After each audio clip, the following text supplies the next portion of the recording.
So we have an interesting session for you today, and this is basically catering to like repeat users versus like your recurring users. So basically, in the e-commerce journey, so last week we discussed the customer value maximization, and over there we discussed like non-buyer to buyer. So that's the first step of the journey, like in the funnel, for buyer to non-buyer. Second step is like buyer, first time buyer to repeat buyer. And now the main focus, and that's the most challenging part, is like repeat to recurring. So repeat to recurring is like not everybody who buys for like twice or like three twice or like three times will be a recurring user, or you can consider them as a loyal customer.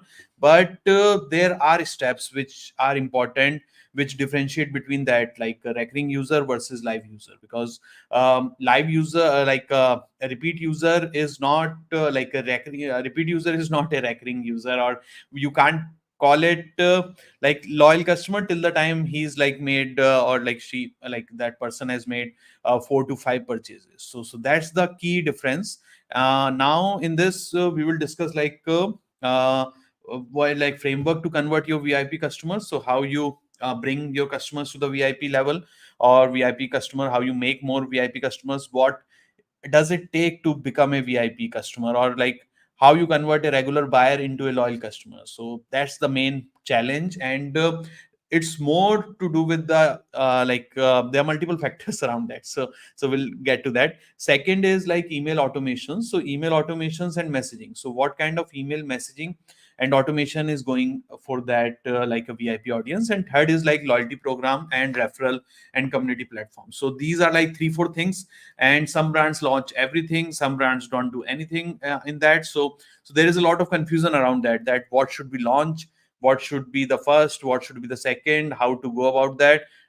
So we'll cover the structure and the framework, and we will also look at individually each of them. So first, before jumping into that, this is our PPC framework. So PCC framework is like product customer communication. So we help why you should listen to me and what's my credentials. So I have run I used to run a e-commerce platform like marketplace, and we were able to scale it to like 20 million in revenue. And now for last 4 years, we have been helping e-commerce brands with their customer lifetime value. And in last like 4 years or 3 years, so we have helped like more than 50 plus brands, roughly now around like 70 plus. And we have helped them to increase their AOV like 10 to 30%, increase their repeat purchase by 30 to 40%.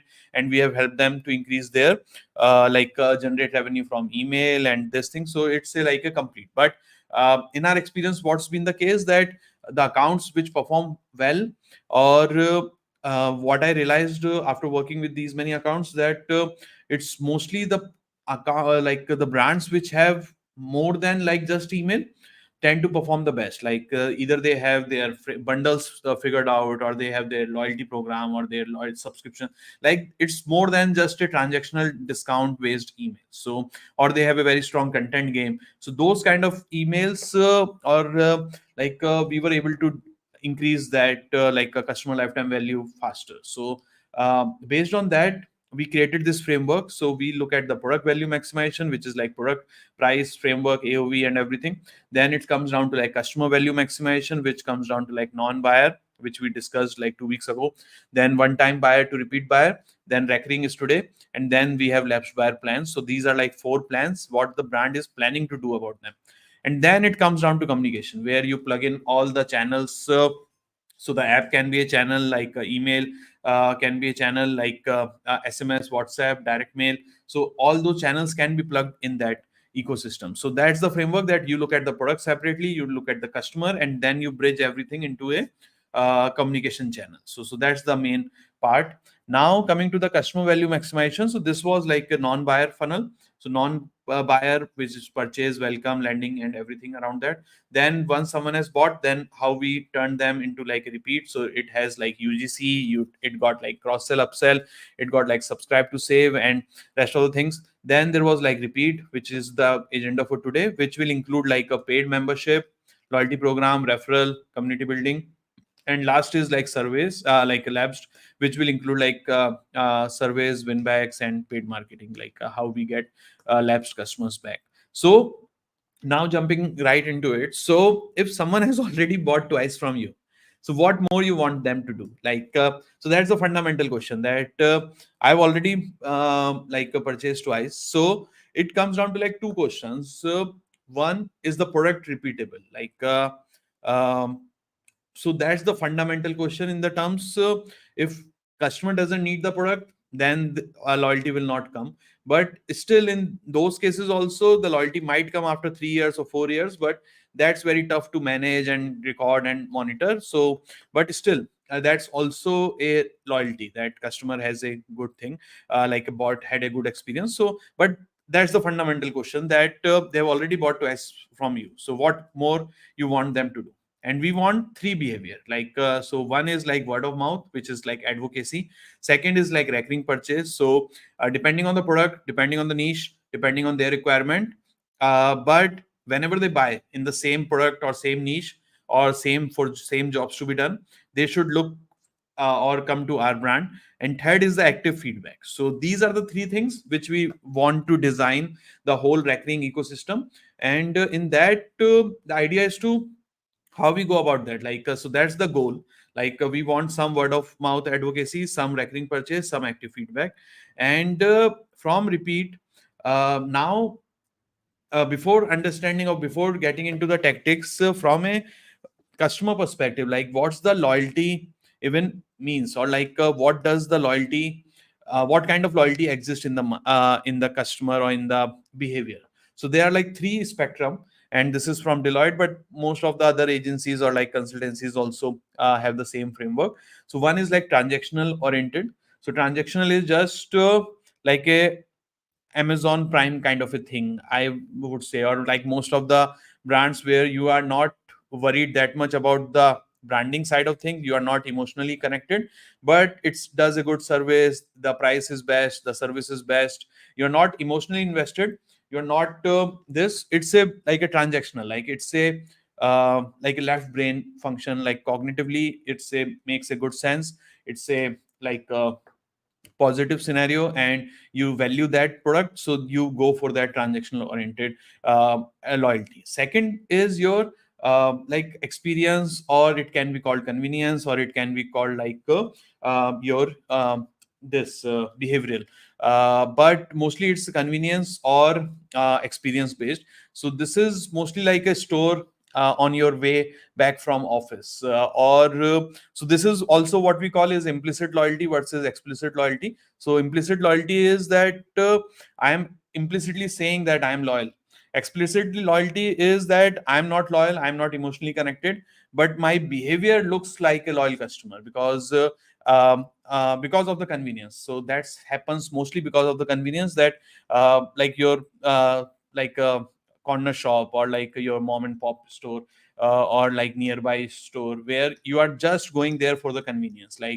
If it's like 2 blocks away, you will never go for that store, but it just falls to walking distance, then that's why you go there every day or like once a week. So that's a loyalty behavior, but that's not like explicit loyalty. You will not drive 4 kilometers to go to that same place. So that's like your the convenience or experiential loyalty. And third is like emotional loyalty. So emotional loyalty becomes the most important part, where you are connected to the brand on the emotional level. And emotional have like a different connotation, but emotional is the basic. But branding also comes into a part of emotional. So emotional, like in the terms of simplicity, what we can do is like community, it can be mission based, it can be celebrity based, it can be this thing. But if you look at the whole spectrum of branding, so branding also comes into this transactional, like emotional loyalty. Because if you look at the brands like Coca-Cola or Heinz or Kellogg, like emotional for the mission, or not a emotional connect for the community, but it's mostly it's there is so much like brand worth and the emotional value of the brand, that you feel something when you hear that word or the look at the product and this thing, and it's linked with your happy memories. And like in Coke, so that's the gold standard, but like that's the part. But if you look at like Apple or Starbucks, So they have like a mission or a like a personality based like a branding, which when you use that or this, so it's also about the product, but it's also about like how you emotionally feel about that product. So that's like in the realm of community. But for mostly for D2C brands, it comes down to like two things, because if you look at the convenience, so convenience, there can be a part where you can give out more services, but e-commerce as a core model is quite convenient. Like you can order from app, you can order from this, but I would say like if you don't have like on the convenient pieces dialed up, so you increase that. But still e-commerce inbuilt, and the product will be delivered if you are doing like normal 2 day delivery or 1 day or 2 day 3 day. So I don't think it will make like it will not counted as convenience, but like better, like if you can do it sooner then it's better. But what I'm saying is that e-commerce model as a whole have lot of convenience factor built in. So you don't need to focus that much on the convenience side, because you already have catalog collection, you already have like a price hopefully price advantage, and like the convenience of the delivery and the like offline and like without talking to anyone and like those kind of things. So you already have that kind of a this part. So when we work on loyalty for e-commerce brands, so we mostly break down into two parts. One is like transactional loyalty, so how you create that transactional loyalty piece, and second is how you create that emotional loyalty piece. So it's not either or, it's not that one will work, so one can also work in itself, it's not an issue. But if you can mix both of them like a component, so some brands, they will launch a loyalty program but there will be no emotional content, and loyalty program also will not have that kind of a transactional value, because loyalty program is not giving out anything extra, loyalty program is not connecting on either not on the emotional level, but also not financially, it doesn't make sense. Sometimes the loyalty program is just there, but you can get the same discount everywhere else also, like on the system. So loyalty program, if it's get on the transactional side, so that's becomes like the important part. Subscribe and save, so subscribe and save is the ultimate, like a mix of convenience and mix of transactional loyalty. You get some discount on saving, and you get like a transactional like convenience also, that you don't need to order again and again. So subscribe and save is also, and paid membership is completely transaction, like what's Costco have, or like what's Amazon Prime when they started. Now they have a whole suite, but like so it was more like a paid membership, and that tend to work really well, like from a transactional part. So till the time the product is required, and you are keeping a transactional loyalty with the user, that they have some points, they have some this thing, so they will not go to your competition or somewhere else. So that helps with that a transactional loyalty. Now coming to the community like emotional loyalty. So emotional loyalty or emotional oriented loyalty, it comes down to like community based. So community is the most powerful, and it's a part of a branding also, but it's also more about you're not alone promoting your product, you have a list of ambassador, you have like talking points. So there is a difference between personality driven and community driven. So community driven is there are more stakeholders, and it's happening like a network to network, so many people are talking to each other, instead of one broadcast from the celebrity or this thing, and then it's going down the funnel. So there is a difference between personality driven emotional connect and community based. So community based, you don't need a face, because it's like 1,000 pupils promoting your product, like Lululemon or those brands like Gymshark and this. So they are more community based, it's not a single product. And personality driven is mostly around this thing, like that it's focused more on the personality, and it starts from the personality and this thing. Mission based and content and value based is also like if the sustainability comes into the picture, or like waste free. Like I think the recently, like in last 4 5 years, there have been a lot of about the cruelty free vegan, and like skin those sulfate free, and like there is a healthy or organic cosmetic has been a revolution. There has been like sustainability, like honest and like those kind of brands which have taken like a bamboo shop, bamboo based toothpaste, and like no plastic your this thing like your detergents and all those things. So there has been a lot of movement around the emotional side of things, where you have taken a mission based loyalty, and use it to build that emotional connect with the brand. And still, not the problem, but the main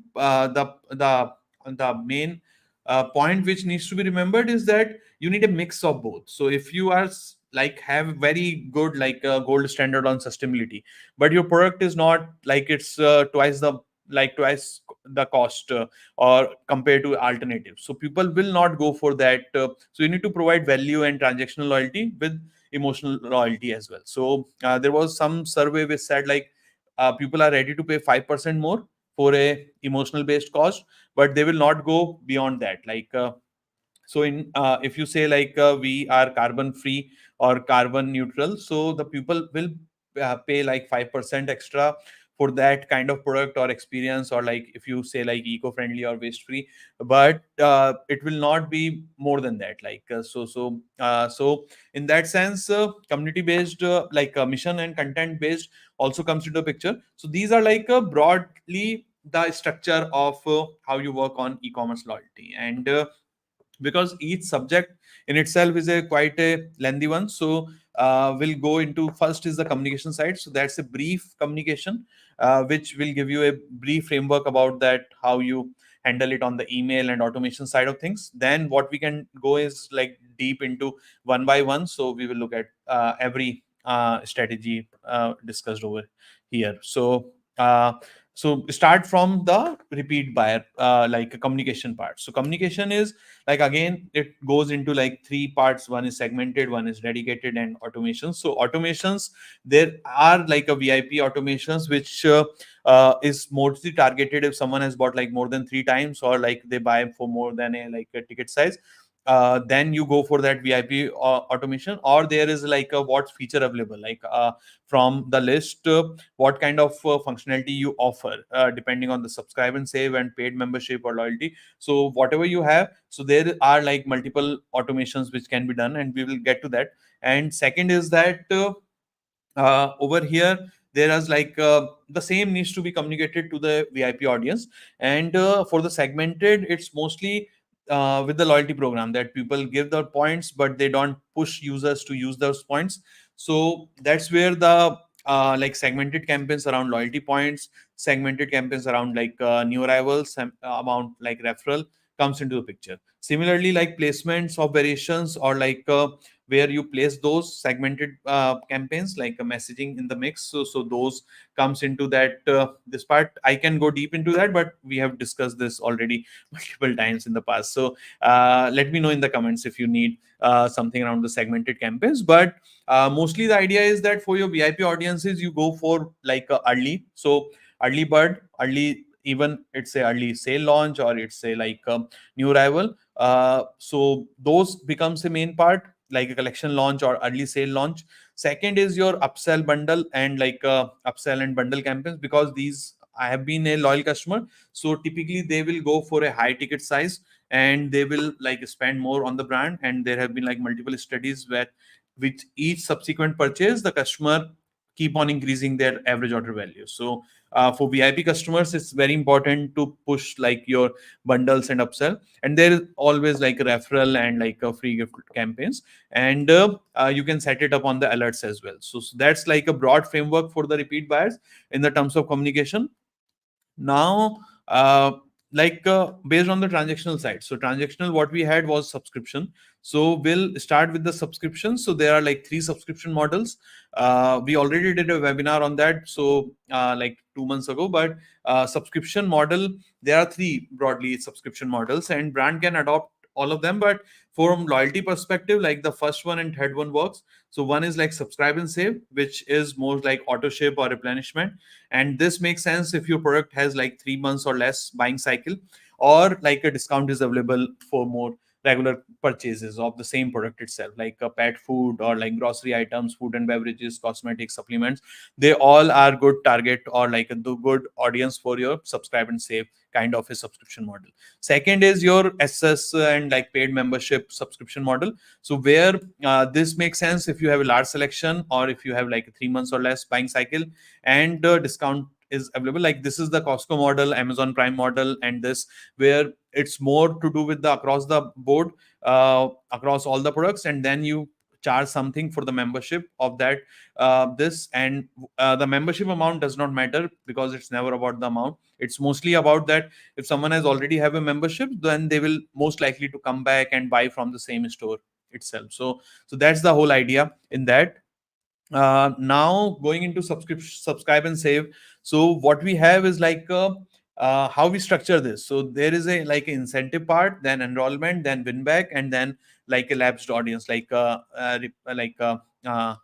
retention, and like a win back. So these are like four structures where we break each subscription type. And if you start with incentive, subscribe and save, so you start with the incentive is mostly like discount, free shipping, loyalty points, and like multi. So whatever you are giving with the subscription. So what the subscription install. So one is the discount, and the main like there was a study about this thing that what are the main factor why people go for subscribe and save or any subscription program.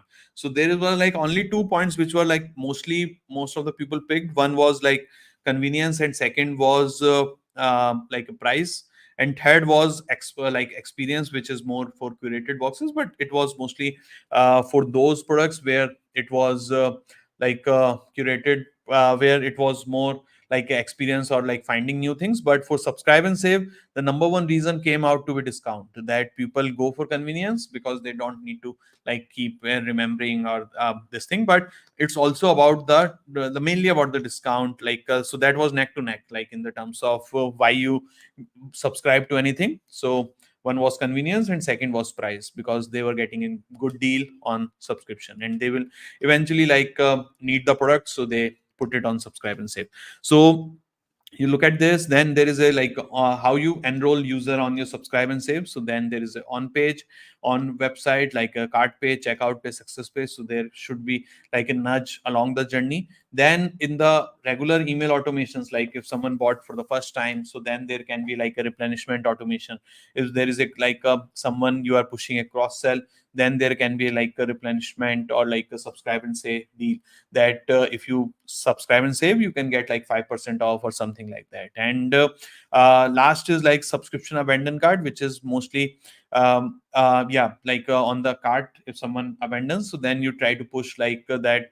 And it's mostly works with the free shipping kind of a thing, where it's you have some cost, and instead of giving that discount, you give that like what Amazon does. Basically, they will, instead of discounting the product, or giving like charging for shipping, they will say that we will just take that same amount as a free shipping, like a Prime membership, and then the shipping would be free. So that's their structure for hitting the user on the abandonment stage, and then asking for subscribe and save. And subscribe and save retention also comes down to onboarding and this. And then there is the major demand is around the feature side, where nowadays, like for subscribe and save to succeed, you need to have like skip pause functionality. You need to have swipe order, like if already have something, so can I switch, or this thing, can I delay, already have supplies, can I delay by 15 days, 20 days. It's or if your credit card expired or those things, so then it's like a dunning solution and this thing. So retention features becomes the more important part. But then also there is surprise rewards, loyalty points, and like month on month variable discounts. So there is like a reward structure, that if you with us for 4 months, then there is a discount, or like unexpected reward or expected reward. And then you keep on highlighting that to the users, so they retain, or they keep their subscribe and save. And if they have cancel or this thing, like they cancel their subscription, then there is always like win back, sorry, which is more about the feedback, but it's also about the discount part. And similarly, like second in subscription is like membership, which is like paid membership. So it's also follow the same structure like membership, like how you incentivize the incentivize the structure. Then what's your enrollment plan for that, like on page and email automations are mostly the same. It's just the type of brand becomes different. Like subscribe and save is more like refill, or those this thing. Paid membership is more about there is no product involved, but there is a membership fees, or uh, uh, like yeah, like a discounted membership program where you become a member and then you get to certain kind of a perks to becoming that member. So over there, this is like that what you have is like a discount, but also like what extra you can do for the user in the incentive part. And I think mostly it goes around that, the same part. And then it's like how you communicate. So communication is also like upcoming and monthly membership campaigns, and then there is like a skip and pause, and it follows the same like retention tactics about the surprises, about the like some kind of points on purchase or this thing. And then it comes down to like a win back, or if someone cancels then you go for win back,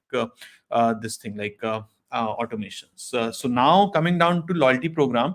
So loyalty program is mostly around how you structure the loyalty program. So loyalty program is mostly it's about the discount, but what we can do extra apart from discount, like so it's more around like exclusive limited drops, or it can be like community events, or it can be like gated community, or there can be like surveys, or like customer discussion, or like some kind of a new product launch, or you can get a feedback, detailed feedback, or customer interviews, or those things from your loyalty program structure. So structure is typically the same, like your tiers, and then you have incentive across the tiers. The main part becomes is that first this is targeting for already repeat buyers. So people open up their loyalty program too much, and in my experience that doesn't work that well. So you need to focus just on your repeat buyers for your loyalty program, and then you create a tier between them, like or you start early and then you bring them like bring them after the first purchase, but you start pushing hard on the repeat buyers about the incentive structure for that. And most of the incentive are mostly price based and like a purchase based, and then they move along. And second is that there's like a lot of automations which we can do, is like you point added, point removed, like how to spend the points, points available, and like birthday rewards and tier rewards, like you have upgraded, you have downgraded. So it's open up lot of communication opportunity. But it also depends how what's the volume like. So for 5 figure, 6 figure, 7 figure e-commerce businesses, mostly loyalty program doesn't make sense. Then we always recommend going for membership or like a subscribe and save program. If you have like more than I would say like 5,000, 10,000 repeat buyers, just your like 2+ purchase buyers, then go for loyalty program. So then it makes sense. And then if you do these automations, then they will definitely add value, because that comes down to like your transactional this thing like uh, just yeah, so your transactional loyalty part. So that becomes the main framework. So over here what we have discussed, like paid, subscribe, and loyalty program. In the emotional, it's mostly like community based, mission based content and personality. And we have not like for the time we haven't created the like I didn't included those in this webinar. But the idea is that the community based and the mission based is there is a framework to achieve that. And for communities mostly come down to like your values, like what's your shared values, then how you create that like offline experience like meetups and this thing, or how you create content around that pain point. Then you need to have some kind of a unique voice where it's cutting through your audiences, and then you promote it relentlessly, like in the terms of like the messaging part. So that's the mostly this part in the terms of emotional loyalty. And yeah, let me just